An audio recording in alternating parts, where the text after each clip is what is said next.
نحمده ونصلي ونسلم على سيدنا ومولانا محمد رسوله النبي الأمين المكين الحنين الكريم الرؤوف الرحيم.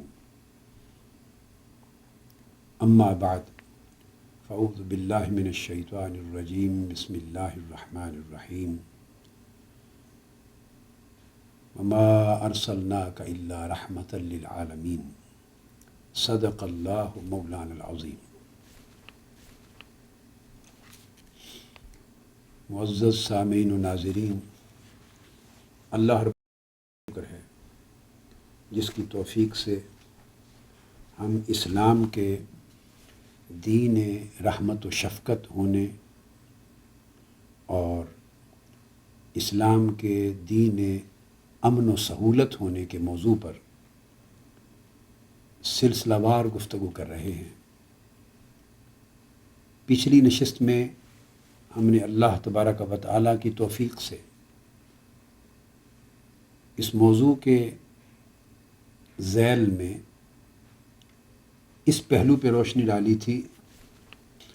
اور حضور علیہ الصلوۃ والسلام کی احادیث طیبہ اور آپ کی سنت مبارکہ اور سیرت مبارکہ کی روشنی میں ایسے بہت سے فرامین اور آپ کی عملی مظاہر کا تذکرہ کیا تھا کہ حضور علیہ الصلوۃ والسلام کی امت میں گناہگار اور خطا کار لوگوں کے ساتھ آقا علیہ الصلوۃ والسلام کا طرز عمل کس قدر مبنی بر شفقت و رحمت ہوتا تھا، اور گناہگاروں اور سیاہکاروں کے ساتھ برتاؤ میں اسلام کا تصور امن و سہولت کا اور شفقت و رحمت کا کس قدر ہے. آج اسی سلسلے میں ہم چند اور احادیث کا مطالعہ کر رہے ہیں. پچھلی گفتگو میں نے یہاں پہ ختم کی تھی جن میں آقا علیہ الصلوۃ والسلام نے صحابہ کرام کو یہ تلقین فرمائی کہ جو مسلمان اپنے کسی بھی مسلمان بھائی کے عیب پر، گناہ پر پردہ ڈالتا ہے، ستر پوشی کرتا ہے، تو اللہ تعالیٰ اسے دنیا میں بھی اور آخرت میں بھی اس کے صلے میں اس کے عیبوں پر پردہ ڈالے گا، عیب پوشی فرمائے گا اللہ تعالیٰ. اور اسی طرح آقا علیہ السلام نے یہ بھی تلقین فرمائی کہ اگر تمہارے اندر غلطی سے کوئی ایسا گناہ جو واجب الحد ہے صادر ہو جائے، اور صاف ظاہر ہے کہ جو حقوق اللہ میں سے ہے، اگر حقوق العباد میں سے ہو تو اس کے لیے یہ بات نہیں ہے، یہ اس کی شرع کی بات ہے، تو صادر ہو جائے تو کوشش کریں کہ اس کے اوپر پردہ ڈالا جائے، اس کے عیب کو افشا نہ کیا جائے، اس کی تشہیر نہ کی جائے، اور میری بارگاہ میں میرے حضور وہ فیصلے تک نہ پہنچایا جائے. اگر وہ کیس میرے پاس ہیئرنگ کے لیے آ گیا تو پھر حد واجب ہو جاتی. اور آقا علیہ السلام نے فرمایا جہاں تک ہو سکے جو واجب الحد جرائم اور گناہ ہیں ان کے معاملات میں کوشش کیا کریں کہ عفو و درگزر سے کام لیں، حدود میں عفو و درگزر سے نرمی سے کام لیں. حتی الوسع یہ اہتمام کریں کہ حد کا نفاذ نہ ہو، حتی الوسع یہ اہتمام اور کوشش کی جائے کہ حد کا ایگزیکیوشن نہ ہو. کم درجے کی سزا جو تعزیر میں آتی ہے اس سے کام چل جائے، یہ ایک دوسرے سے معاف کرنے کی اگر اس عمل میں اجازت ہو تو اس سے کام چل جائے، یا پردہ ڈال دیا جائے اور عیب پوشی کے طرز عمل کو اختیار کیا جائے. جو بھی طرز عمل اڈاپٹ کریں بہر صورت اس کی بنیاد رحمت پر، شفقت پر، امن اور سہولت پہ ہونی چاہیے. سختی اور تشدید و تشدد کی طرف نہیں جانا چاہیے. اب اسی تعلیم نبوی صلی اللہ علیہ وآلہ وسلم کا ایک عظیم عملی مشاہدہ اور عملی نظارہ ہم آگے اس حدیث میں دیکھتے ہیں جس کا تذکرہ آج کر رہا ہوں. اور یہ حدیث صحیح ہے، معروف ہے، جسے حضرت ابن حزال ایک صحابی ہیں رضی اللہ تعالیٰ عنہ، انہوں نے روایت کیا، اور یہ حدیث مسند امام احمد بن حنبل میں آئی ہے. یہ حدیث مصنف ابن ابی شیبہ میں آئی ہے، یہ حدیث سنن ابی داود میں آئی ہے سیاستہ میں، یہ حدیث سنن نسائی میں آئی ہے، بہقی سنن کبریٰ میں آئی ہے، معجم طبرانی میں آئی ہے، اور امام حاکم نے اس حدیث کے اسناد کو اور حدیث کو صحیح قرار دیا، اور یہی حکم اسناد کا صحیح ہونے کا امام ذہبی نے قرار دیا۔ حدیث یہ ہے کہ ابن حزال رضی اللہ تعالیٰ عنہ روایت کرتے ہیں کہ ماعز بن مالک نامی ایک شخص تھے صحابہ کرام میں، مسلمانوں میں، ماعز بن مالک، ان سے ایک روز ایک کبیرہ گناہ کا ارتکاب ہو گیا جس کی سزا رجم ہے۔ ایک ایسے بڑے گناہ کا ارتکاب کر بیٹھے جس کی سزا رجم بنتی ہے۔ حضور علیہ الصلوۃ والسلام کی بارگاہ میں آئے اور ماعز بن مالک نے آ کے آقا علیہ السلام کی بارگاہ میں اقرار جرم کیا، کنفیشن کیا اپنے جرم کا، اور کنفیس کرنے کے لیے خود کہا یا رسول اللہ صلی اللہ علیہ وسلم انی زنیت فاقم علی کتاب اللہ، یا رسول اللہ صلی اللہ علیہ وسلم میں بدکاری کا مرتکب ہوا ہوں، مجھ پر اللہ کا حکم، اللہ کی کتاب کا حکم مجھ پہ جاری فرما دیجئے، مجھ پر حد ایگزیکیوٹ کیجئے۔ یہ کنفیشن کے ساتھ انہوں نے خود ریکوائر کیا، درخواست کی کہ مجھ پہ حد جاری کیجئے۔ اب حدیث کے لفظ ہے فَأَعْرَضَ عَنْهُ، حضور علیہ الصلوۃ والسلام نے یہ بات سن کر اعراض کیا، آقا علیہ الصلوۃ والسلام نے توجہ نہیں فرمائی اور دھیان دوسری طرف کیے رکھا۔ فعادہ، اب ماعز بن مالک نے اس بات کو، کنفیشن کو دہرایا دوسری مرتبہ، اور دہرا کے کہا یا رسول اللہ صلی اللہ علیہ وسلم انی زنیت فاقم علی کتاب اللہ، میں بدکاری کا مرتکب ہو گیا ہوں، مجھ پر اللہ کی حد جاری کیجئے۔ فأعرض عنہ، دوسری بار بھی حضور علیہ السلام نے اس سے اعراض یعنی صرف نظر فرمایا۔ فأتاہ الثالثہ، پھر تیسری بار انہوں نے بات کو دہرایا اور عرض کیا یا رسول اللہ میں نے بدکاری کی ہے، مجھ پر اللہ کا حکم، اللہ کی حد جاری کیجئے۔ آقا علیہ السلام نے پھر صرف نظر فرمایا۔ اب آپ ذرا دیکھتے آئیے کہ مظہر حضور علیہ السلام کی رحمت و شفقت کا اور طرز عمل آقا علیہ السلام کا ایسے معاملات میں کیا تھا۔ اب حدیث میں آتا ہے کہ اس نے چوتھی بار آ کے پھر اقرار کیا، 4 مرتبہ، کہ یا رسول اللہ صلی اللہ علیہ وسلم میں بدکاری کر کے آیا ہوں، مجھ سے غلطی ہو گئی ہے، میں اقرار کر رہا ہوں، مجھ پر اللہ کی حد جاری فرما دیجیے۔ جب 4 مرتبہ اس شخص نے کنفیشن کیا، اقرار جرم کیا، صراحت کے ساتھ کیا، اس پر حضور علیہ السلام نے فرمایا اب ایک ایک لفظ، ایک ایک سوال اور اس کا ایک ایک جواب قابل توجہ ہے، جس سے اسلام کے پورے مزاج کا اندازہ ہوگا، اسلامی تعلیمات اور احکام شریعت کی جو پوری اسکیم ہے، اس کا جو پورا مزاج ہے، اس کی جو پوری روح ہے،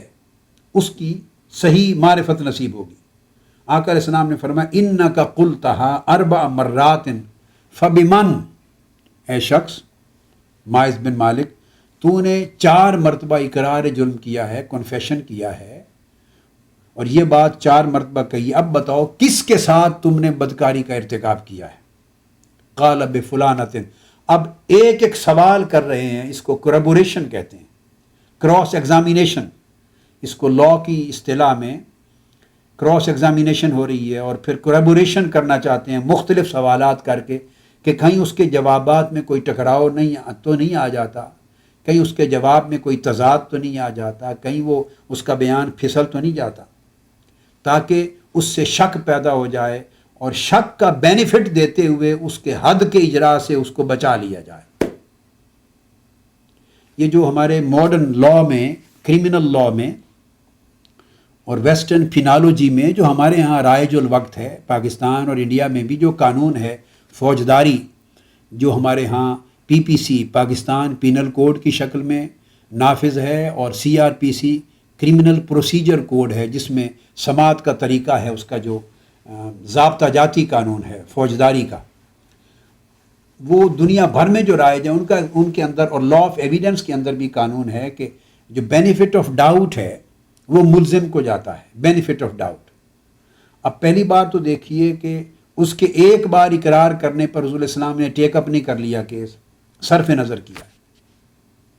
اس نے دوبارہ کنفیشن آ کے پھر کیا، اپنی زبان سے بیان کیا اور حد جاری کرنے کا مطالبہ کیا ہے۔ آقا علیہ السلام نے 2 بار کنفیشن بھی سن کر اعراض اور صرف نظر فرمایا ہے، اس کے کیس کو ٹیک اپ نہیں کر لیا، ابھی تک سماعت نہیں شروع کی۔ اس نے تیسری بار پھر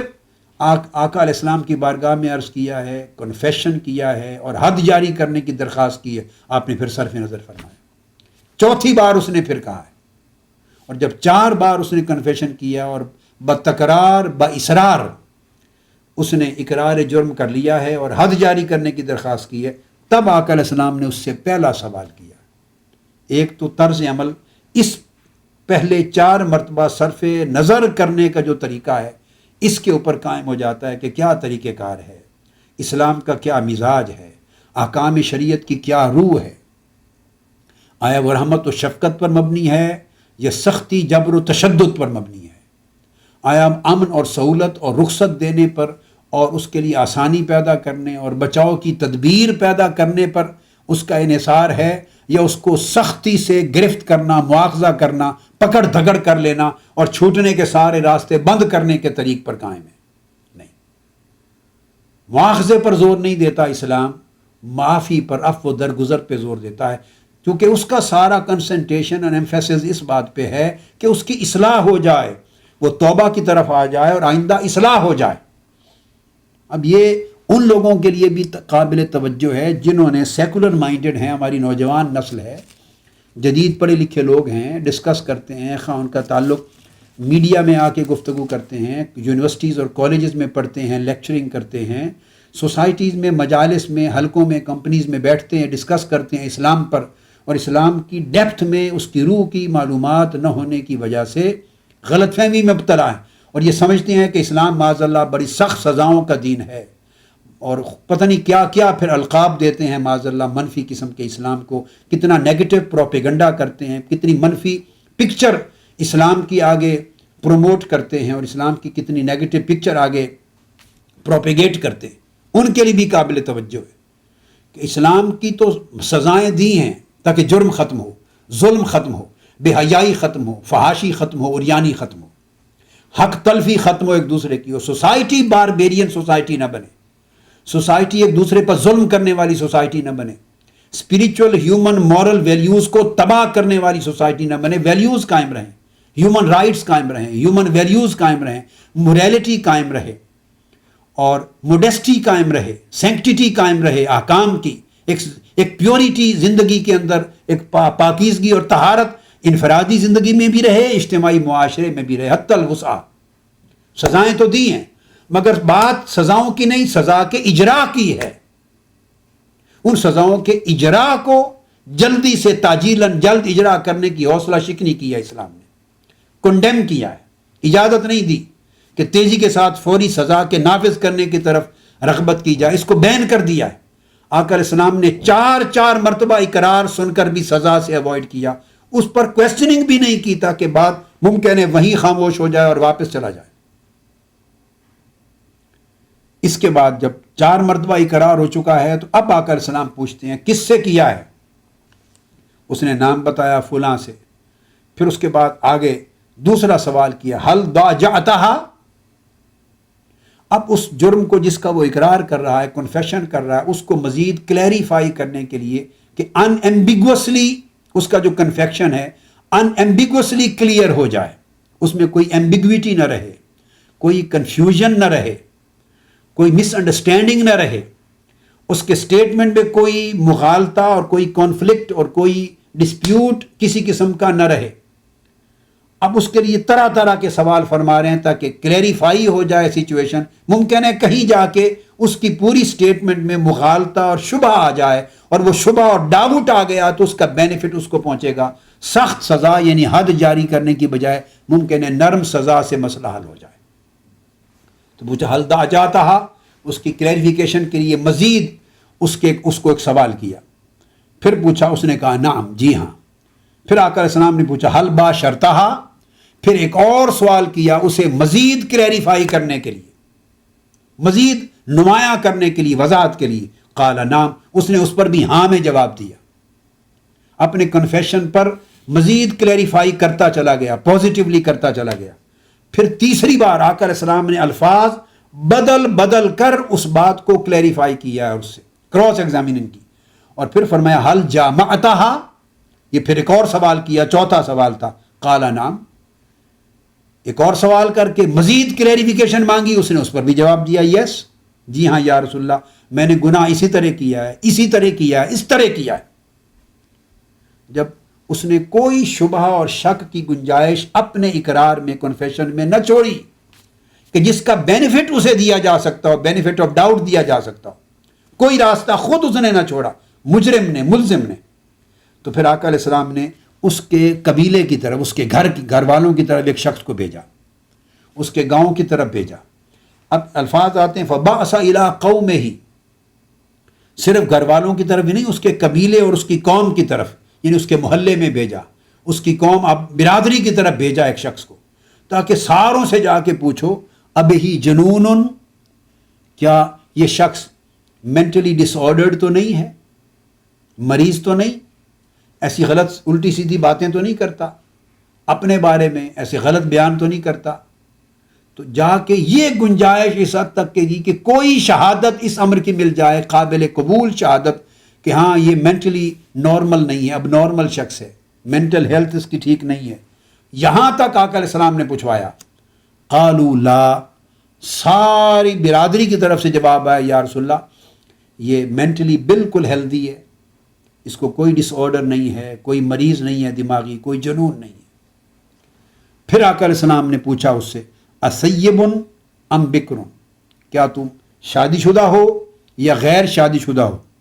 قالوا سیب، تو ان سب نے کہا کہ یہ شادی شدہ ہے۔ اس کے بعد آقا علیہ السلام نے اسے سزا دی، اس پر حد رجم جاری فرمائی۔ اب یہ ایک تو طرز عمل یہاں تک رحمت و شفقت اور امن و سہولت کا اور لطف و محبت کا ظاہر ہوتا ہے، جس میں وضاحت کی ضرورت نہیں ہے۔ آقا علیہ السلام کا ایک ایک لفظ، ایک ایک سوال، اس کے بعد اگلا سوال، پھر طرز عمل، پھر انکوائری اس کی برادری سے، یہ سارے مراحل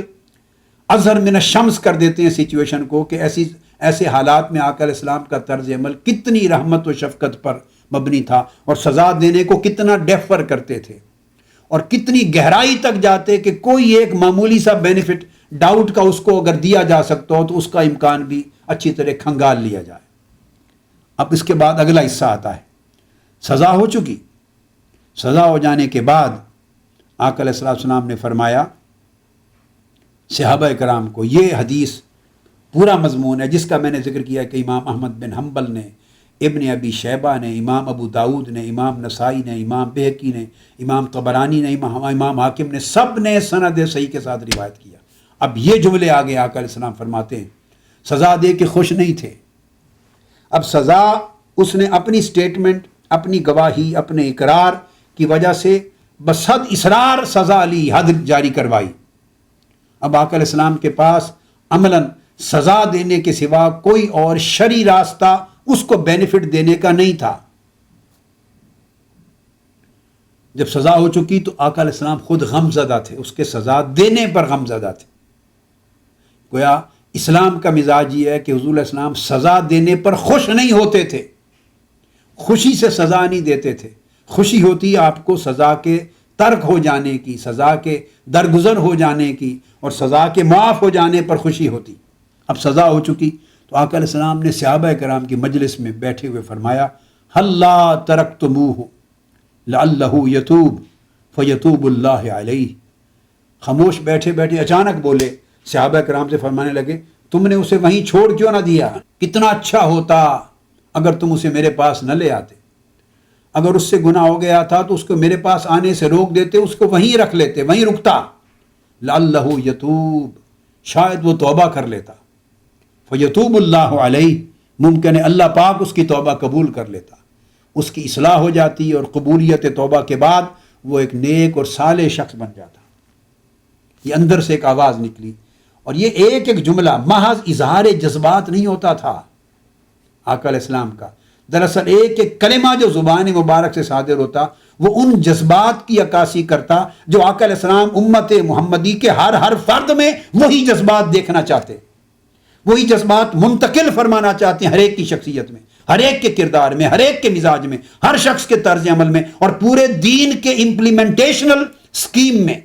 اور پورے دین کے امپلیمنٹیشنل ایگزیکیوشنل پلان میں اسی مزاج کو، اسی انداز کو آقا علیہ السلام دیکھنا چاہتے ہیں جسے اختیار فرما رہے ہیں۔ اور پھر اس کے بعد یہاں تک ارشاد فرماتے ہیں، اگلی حدیث میں یہی حدیث دوسری روایت سے آئی ہے جس میں آقا علیہ السلام نے فرمایا، آقا علیہ السلام نے اسی واقعہ کو اقامت حد کے بعد اس کو کہا، یا حزال، بلایا، فرمایا لو کنت سترتہ بثوبک کان خیرا مما صنعت بہ، اے حزال، سبحان اللہ،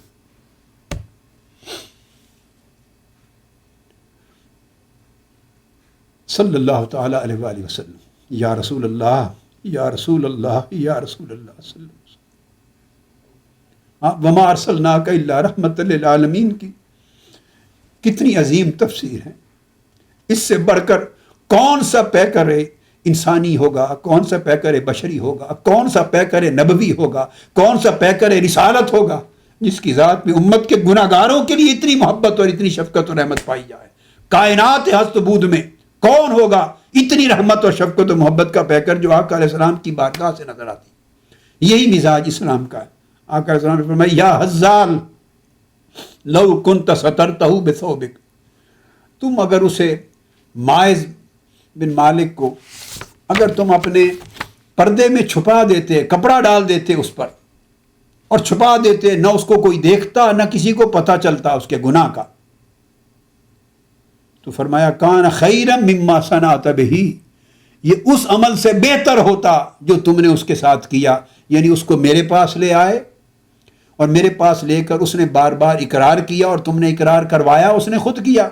اور شہادت کے سارے تقاضے پورے کراتے چلے گئے، کرتے چلے گئے، کراتے چلے گئے، حتیٰ کہ اس پر حد کا اجرا ہو گیا۔ فرمایا اگر اس پر پردہ ڈال دیتے اور چھپا دیتے اس کے گناہ کو، یہ اچھا ہوتا۔ آقا علیہ السلام نے فرمایا شاید وہ تائب ہوتا اور اللہ بھی اس کو معاف کر دیتا۔ اب یہ الفاظ جو میں نے حدیث پاک کے سنائے، اسے بھی امام احمد بن حنبل نے اپنی مسند میں روایت کی ہے کہ آقا علیہ السلام کا رحمت و شفقت پر مبنی طرز عمل کتنا انتہا پر تھا۔ پھر حضور علیہ السلام کی ایک اور حدیث آگے آتی ہے۔ آقا علیہ السلام فرماتے ہیں، حضرت سعد بن ابی وقاص رضی اللہ تعالیٰ عنہ راوی ہے، آقا علیہ السلام فرماتے ہیں ان رسول اللہ صلی اللہ علیہ وسلم قال ان اعظم المسلمین جرما من سأل عن شیء لم یحرم فحرم من اجل مسألتہ۔ فرمایا مسلمانوں کے اندر سب سے بڑا مجرم وہ شخص ہے، مسلمانوں میں سب سے بڑا مجرم وہ شخص ہے کہ جس نے مجھ سے ایک ایسا سوال کیا جس پر میں خاموش تھا، جس پر قرآن خاموش تھا، اللہ خاموش تھا، اللہ کا رسول خاموش تھا، اور اس چیز کے بارے میں حرام ہونے اور منع ہونے کا کوئی حکم نازل نہیں ہوا تھا۔ اس نے اس کی وضاحت جان بوجھ کر، خاموشی کا مطلب یہ تھا کہ تمہیں اجازت ہے، تمہیں رخصت ہے، چونکہ اللہ اور اللہ کے رسول دونوں میں سے کسی نے اس کو حرام نہیں کہا، اس کو شرعاً منع نہیں کیا ایکسپریسلی اور کیٹیگوریکلی، لہٰذا تمہاری ڈسکریشن پہ چھوڑ دیا گیا ہے، تمہیں آزادی دی گئی ہے، تمہاری آسانی برآ رکھ دی گئی ہے، چاہو کر لو کھا لو، چاہو نہ کرو نہ کھاؤ۔ اللہ اور اللہ کے رسول کی خاموشی کی صورت میں اس شخص نے سوال کیا کہ یا رسول اللہ اس شے کے بارے میں کیا حکم ہے، اور اس کے سوال کرنے کے نتیجے میں خواہ اللہ نے آیت اتار دی، خواہ میں نے جواب دے کر اس کو حرام ڈکلیئر کر دیا۔ اس کے سوال کرنے سے قبل وہ شے یا وہ عمل یا وہ فعل یا وہ کام حرام نہ تھا، اس نے اس کی وضاحت پوچھی، اس کے پوچھنے کے نتیجے میں جواب دیا، تو اس جواب کے طور پر آیت آ گئی یا میری حدیث، میرا حکم آ گیا اور وہ چیز حرام ہو گئی، اور وہ جو لوگوں کے پاس ڈسکریشن تھی وہ سلب ہو گئی، آزادی تھی وہ ختم ہو گئی، ان کے پاس آسانی تھی، چاہے کھا لیتے، کر لیتے، چاہے نہ کرتے۔ نہ کرنے میں گناہ ہوتا نہ کرنے میں گناہ ہوتا. اس کے پوچھنے سے وہ حرام کر دی گئی اس کے سوال کے باعث. فرمایا ایسا شخص جس نے اپنے سوال کے ذریعے میری امت کے لیے ایک مشکل پیدا کر دی، ایک تنگی پیدا کر دی، فراخی چھوڑ کے تنگی میں میری امت کو مبتلا کر دیا. آسانی آزادی دے رکھی تھی، اس کی بجائے ایک حکم معین کے ذریعے انہیں محدود کر دیا. وہ شخص میری امت میں سب سے بڑا مجرم ہے. آپ اندازہ کریں، حکم شریعت کا دیا جا رہا ہے، آیت قرآنی آ گئی، اس کے نتیجے میں حدیث نبوی آ گئی، حرمت آئی تو اللہ کے رسول کے ذریعے آئی، جبر سے کسی نے جبرن نہیں کر دی، اللہ کے رسول کے حکم سے بنی. مگر آقا علیہ السلام کو یہ بھی گوارا نہیں کہ جب خاموشی تھی تو میری امت کے لیے آسانی تھی، آزادی تھی. ایک اسپیسیفک سوال کے نتیجے میں جب آزادی سلب ہو گئی اور وہ چیز پروہیبیٹڈ ہو گئی، فوربیڈن ہو گئی، ممنوع کر دی گئی، اب اس کو نہ استعمال کر سکتے ہیں، نہ کھانے کی چیز ہے تو نہ کھا سکتے ہیں. یہ جو آسانی تنگی میں بدل گئی، ایک آزادی تھی محدود ہو گئی آزادی ان کی. آقا علیہ الصلوۃ والسلام کی رحمت و شفقت کو یہ بھی گوارا نہیں. یہ حدیث بھی متفق علیہ. اس کو امام بخاری نے بھی کتاب الاعتصام میں روایت کیا ہے، کثرت سوال کی ممانعت کے باب میں، اور امام مسلم میں بھی کتاب الفضائل میں روایت کیا ہے، باب و توقیر ہی و ترک و اکثار سوال ہی. اس کے بعد آگے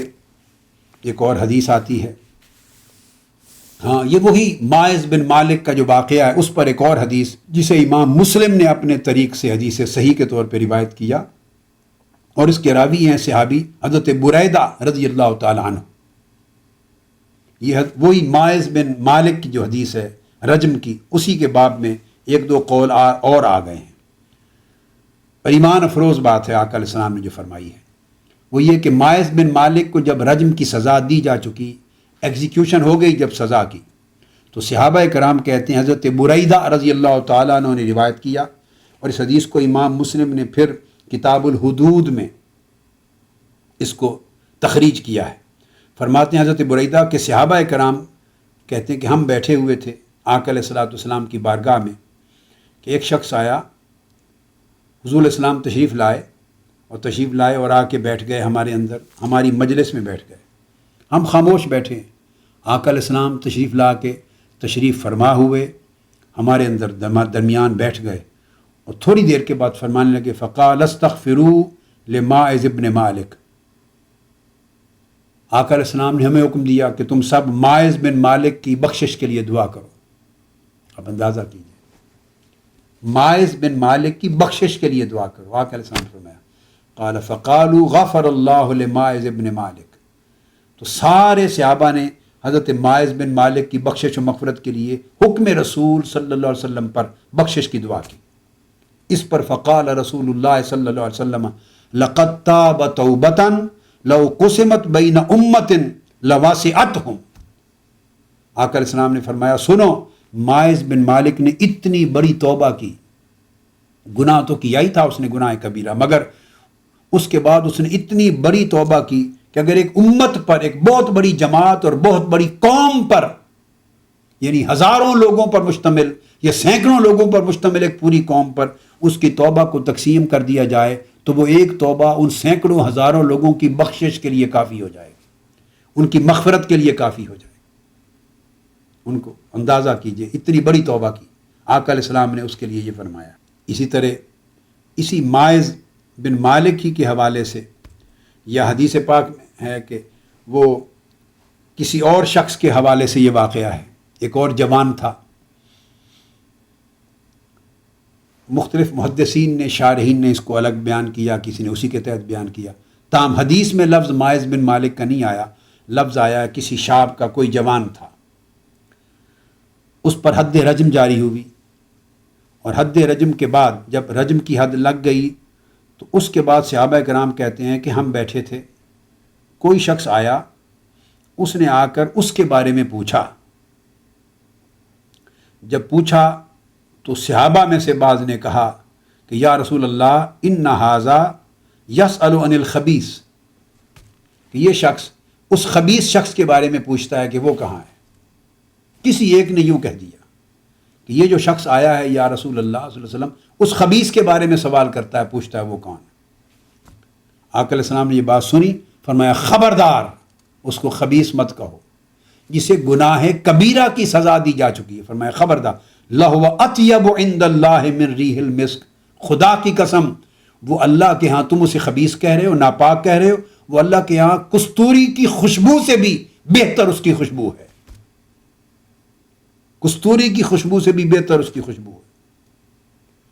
فانصرفنا مع الشیخ، آقا علیہ السلام نے فرمایا پھر ہم وہ جو بوڑھا شخص تھا اس کے ساتھ اس کی طرف اس کو لے گئے، فیضا ہوا ابو ہو، تو حقیقت میں وہ اس کا والد تھا، اس جوان کا اس کا والد تھا۔ تو پھر اس نے ہمیں مدد کی، اور آقا علیہ السلام کے حکم پر اس کی مدد کے ساتھ ہم نے اس کو غسل دیا، اس کو کفن پہنایا، اس کا دفن کیا، اور پھر آگے اس کی نماز جنازہ اور معاملات مکمل کی۔ سنن ابی داؤد نے اس کو ماعز بن مالک ہی کے باب میں اس کو روایت کیا ہے، کتاب الحدود باب و رجم ماعز بن مالک کے باب میں دخل کیا۔ اس وجہ سے وہ لفظ ماعز بن مالک متن حدیث میں نہیں آیا، مگر امام ابو داؤد کے اس باب کے تحت وہ ماعز بن مالک ہی کا واقعہ لگتا ہے۔ اور اس حدیث کے راوی حضرت لجلاج ہیں رضی اللہ تعالی عنہ۔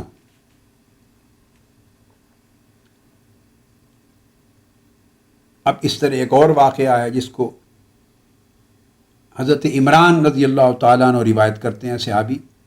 ایک خاتون تھی، اس سے یہ گناہ کبیرہ کا ارتکاب ہوا، اور قبیلہ جوہنیہ سے تھی وہ خاتون، جوہنیہ۔ تو جب اس کی نماز جنازہ کا وقت آیا تو آقا علیہ الصلوۃ والسلام نے اس کی نماز جنازہ خود پڑھائی، ثم صلی علیہا فقال له عمر رضی اللہ تعالیٰ عنہ، سیدنا فاروق اعظم رضی اللہ تعالیٰ نے پوچھا، یا رسول اللہ، آپ اللہ کے نبی ہیں اور اس نے گناہ کبیرہ کا، بدکاری کا ارتکاب کیا تھا، آپ اس پر نماز جنازہ پڑھا رہے ہیں؟ سزا ہو چکی مگر اس پر نماز جنازہ آپ پڑھا رہے ہیں؟ آقا علیہ السلام نے فرمایا لقد تابت توبۃ لو قسمت بین 70 من اہل المدینہ لوسعتہم، اس عورت نے اتنی بڑی توبہ کی ہے کہ اگر اس کی توبہ اہل مدینہ میں سے 70 گناہگار آدمیوں پر تقسیم کر دی جائے تو 70 گناہگاروں کی بخشش کے لیے اس ایک خاتون کی توبہ کافی رہے گی، اتنی بڑی توبہ کی۔ اب یہ حدیث بھی صحیح مسلم میں روایت ہوئی، کتاب الحدود کے اندر۔ یہ یعنی نقطہ نظر ہے آقا علیہ الصلوۃ والسلام کا، اور یہ طرز عمل ہے حضور علیہ الصلوۃ والسلام کا گناہ گاروں کے لیے، خطا کاروں کے لیے،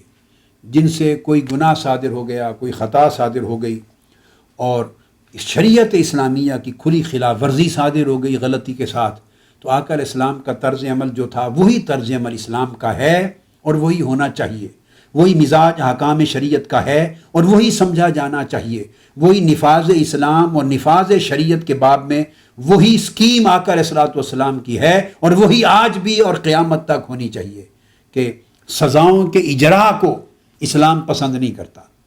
سزاؤں کا اجراء اسلام کا مقصود نہیں ہے۔ سزائیں ہیں ڈیٹرنس پیدا کرنے کے لیے، یہ ڈیٹرنٹ ہیں تاکہ ان سے ڈیٹرنس ہو، اور ان کے ڈیٹرنس کے ذریعے ریفارمیشن کا راستہ نکلے، انسان بچیں، گناہ سے بچیں، برائی سے بچیں، ظلم سے بچیں، اسلام قانون شکنی سے بچیں، اور اصلاح ہو جائے ان کی۔ اس کا اجراء مقصود بالذات نہیں ہے۔ اس لیے سزائیں احکام شریعت میں وہ حکم ہیں جن کو احکام وضعی کہتے ہیں۔ شریعت کے احکام دو قسموں کے ہیں، ایک قسم کا نام ہے احکام تکلیفی، دوسری قسم کا نام ہے احکام وضعی۔ احکام تکلیفی وہ ہیں جو مقصود بذات ہیں، جن کی امپلیمنٹیشن، جن پر عمل ہونا، جن کا زیادہ سے زیادہ سوسائٹی میں پایا جانا، وہ اسلام کا مقصود ہے، اسلام انہیں چاہتا ہے، ان پر اسلام کا پورا سٹرکچر قائم کرتا ہے، اسلامک سوسائٹی کا پورا وجود اس پر تشکیل پاتا ہے۔ نماز، روزہ، حج، زکوٰۃ اور اس طرح کے حلال اور حرام کے دیگر تمام احکام، یہ احکام تکلیفی ہیں جو بنیادی طور پر، بدیہی طور پر مقصود ہیں اسلام کے اندر، اور ان پر اسلام کے لیگل آرڈر کا اور سوشل آرڈر کا اور مورل آرڈر کا پورا سٹرکچر قائم ہوتا ہے۔ دوسرے احکام وضعی، احکام وضعی مقصود بذات نہیں ہوتے، اسلام کا مقصود ان کا نافذ کرنا، اجرا کرنا اور ان کو برقرار رکھنا نہیں ہے، مقصود یہ ہے کہ ان کے ذریعے بعض جرائم کو روکا جائے، ان سے مدد لی جائے کہ جرم نہ ہو، ان سے مدد لی جائے کہ بڑے گناہ نہ ہو، ان سے مدد لی جائے کہ لوگوں کی عزت، جان، مال اور آبرو سے کھیلا نہ جائے، وہ ہیلپ فل ہوتے ہیں۔ اور اگر کوئی ایسا بڑا گناہ جو حکام شریعت کو کو توڑنے والا اگر سرزد ہو جائے تو تب ان کا وجود میں عمل وہ وجود میں آتی ہیں، تب ان کا نفاذ جو ہے وہ لازم اور واجب ہوتا ہے. اور جب وہ عمل ہو جائے، فعل صادر ہو جائے جس کی وجہ سے سزا واجب ہو جاتی ہے، تو سزا کے واجب ہو جانے کے بعد کی جو سچویشن ہے اس میں بھی کئی درجنوں مراحل ہیں جن میں سزا کے نفاذ کو اوائڈ کیا جا رہا ہے. یعنی واجب الحد جرم کے ارتکاب اور کمیشن کے باوجود سزا کے واجب ہو جانے کے مثلا اس جرم کا ارتکاب کیا، اس پر فلاں سزا واجب ہے، وہ واجب الحد جو جرم ہے اس کے وجود میں آ جانے کے بعد اب جب سزا کی ایگزیکیوشن کی سٹیج آتی ہے، اس سے پہلے ٹرائل کی سٹیج میں، انکوائری کی سٹیج میں، انویسٹیگیشن کی سٹیج میں لمحہ بلمحہ ایسے احکام کو اور ایسے صورتوں کو اور ایسی شکلوں کو بہتر جانا گیا ہے، اسلام میں مقدم رکھا گیا ہے، ترجیح دی گئی ہے جس سے وہ حد مؤخر ہو جائے، حد معاف ہو جائے اور کم تر سزا سے کام چل جائے یا بینیفٹ اور ڈاؤٹ کے ذریعے معاف ہو جائے. کسی سبیل میں اس کی اصلاح کو مقدم رکھا ہے اور سزا دینے کو مؤخر رکھا ہے. اس کی سگنیفیکنس پرائمری نہیں ہے. اور بدقسمتی اسلام کی صحیح تعلیم نہ رکھنے کی وجہ سے، احکام اسلام اور احکام شریعت کا گہرا اور وسیع مطالعہ نہ ہونے کی وجہ سے ہم نے اسلام کا مزاج معاذ اللہ اپنی طبیعتوں کے مطابق انتہائی سخت، درست اور جبر و تشدد پر مبنی معاذ اللہ بنا کے دنیا کے سامنے پیش کیا. ہم یہ سمجھتے ہیں کہ شاید اسلام دین ہی سزاؤں کا ہے، یہ مذہب ہی سارا سزاؤں کا ہے، جبکہ دین اسلام اور مذہب اسلام سزاؤں کی معافی کا مذہب ہے، سزا کو مؤخر کرنے کا مذہب ہے، سزا کو ڈیفر کرنے کا مذہب ہے اور سزا میں بینیفٹ اور ڈاؤٹ دینے کا مذہب ہے. ہم نے برعکس بنا دیا اسلام کا چہرہ. اللہ تبارک و تعالی ہمارے حال پہ رحم کرے اور اسلام کی تعلیمات کی صحیح معرفت عطا کرے. آج کی گفتگو یہاں پہ ختم کرتے ہیں. یہ موضوع اسی طرح سلسلہ وار نئے سے نئے عنوانات کے تحت انشاءاللہ آگے نشستوں میں جاری رہے گا. وما علینا الا البلاغ. شیخ الاسلام ڈاکٹر محمد طاہر القادری کے آفیشیل یوٹیوب چینل کو سبسکرائب کریں اور بیل آئیکن کلک کریں.